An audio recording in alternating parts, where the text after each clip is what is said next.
Hello my friends, the Black Panther movie is almost here, and before I have a chance to watch and review it, I thought it'd be a good idea to share what aspects of African culture I would like to see in this film.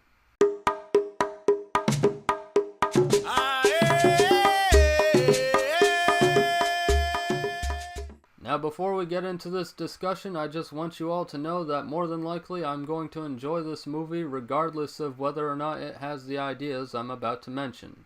The first thing I'd like to see, I'm happy to report, is already in the film, which is the African-themed visuals. As we've seen in the trailers, they're doing a good job of visually representing African arts and cultures. Could there be more added? Of course! If I had to pick one type of African artwork that hasn't yet shown up in the trailers, it would be a memorial altar, like a royal Benin altar or a royal Congo guardian sculpture.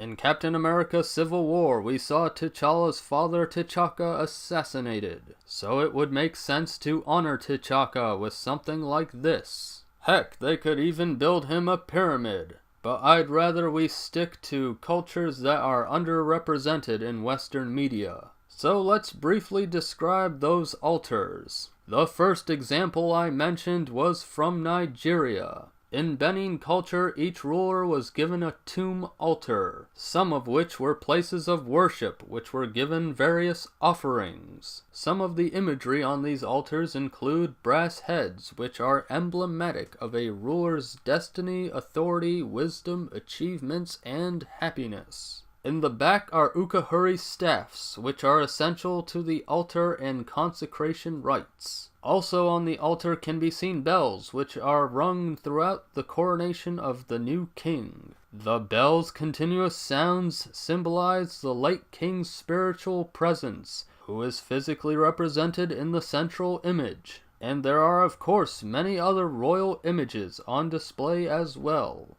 So the other example of African royal altar that I talked about is from the Democratic Republic of Congo. It's known as a Mintari, a stone royal guardian figure from the Congo kingdom.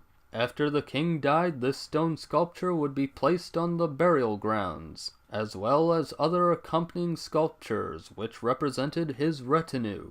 The type of rock used for these statues may allude to the permanence of royal office, because when on his deathbed, the Congo founder is said to have turned into stone. Also worth noting is the hats worn by these Congo kings were topped off with curved adornments, which represent claws or fangs of a royal leopard. Alrighty, second thing I'd like to see in Black Panther is an African ceremony, specifically a funeral ceremony. I know it seems like I'm focusing on T'Chaka's death a lot, and yeah, I totally am, because again, the king died, and the transition from elder to ancestor is a huge deal in many parts of Africa. Remember what T'Challa said in Civil War: "In my culture, death is not the end.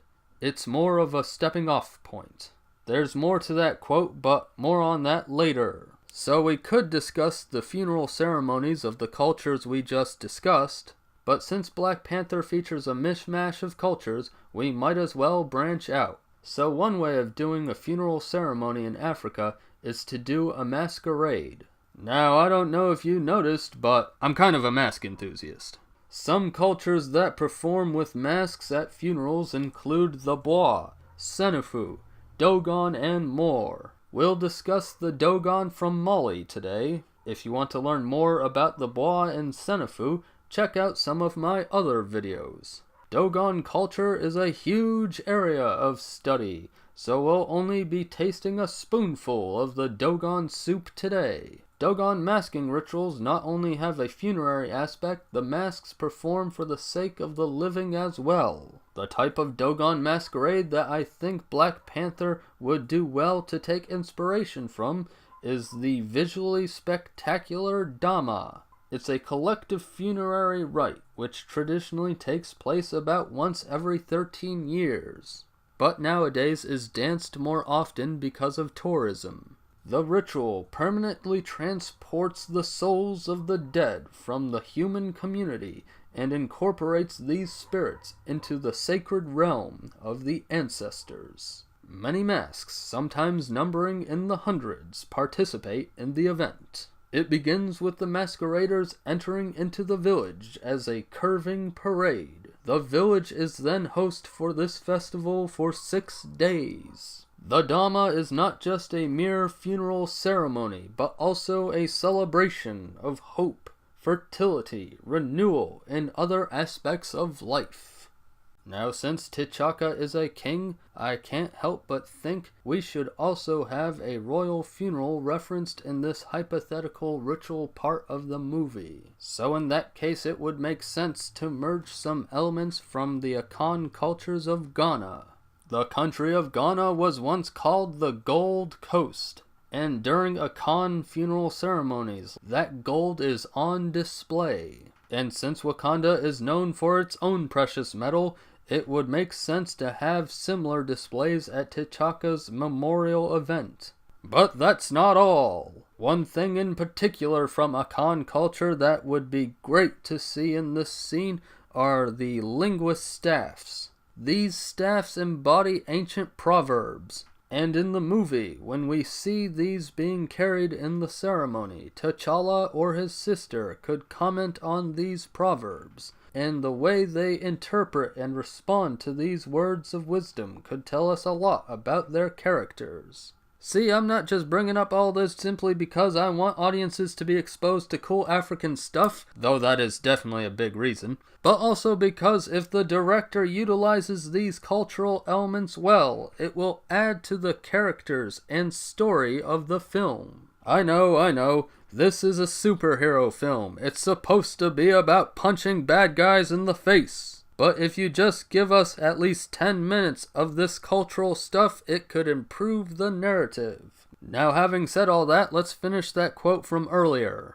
T'Challa says, "You reach out with both hands, and Bast and Skemet, they lead you into the green veld, where you can run forever." Bast and Skemet are gods of Kemet, and they could certainly feature Kemet's culture in the film as well. But since Western media focuses on Egypt quite a bit already, I'd like for the Black Panther film to focus more so on exploring all of the other wonderful African cultures.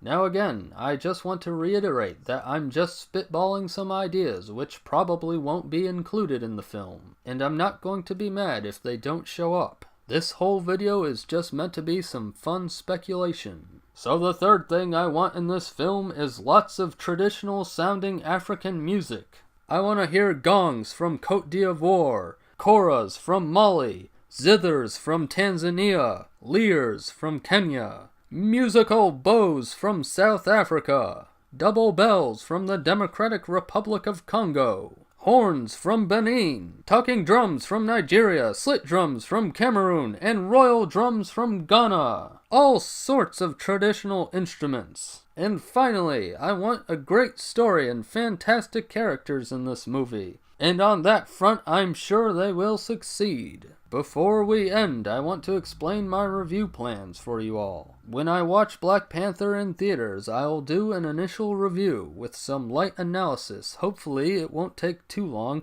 to make. But as my subscribers know, I do tend to take a while to create my videos. Thank you for your patience.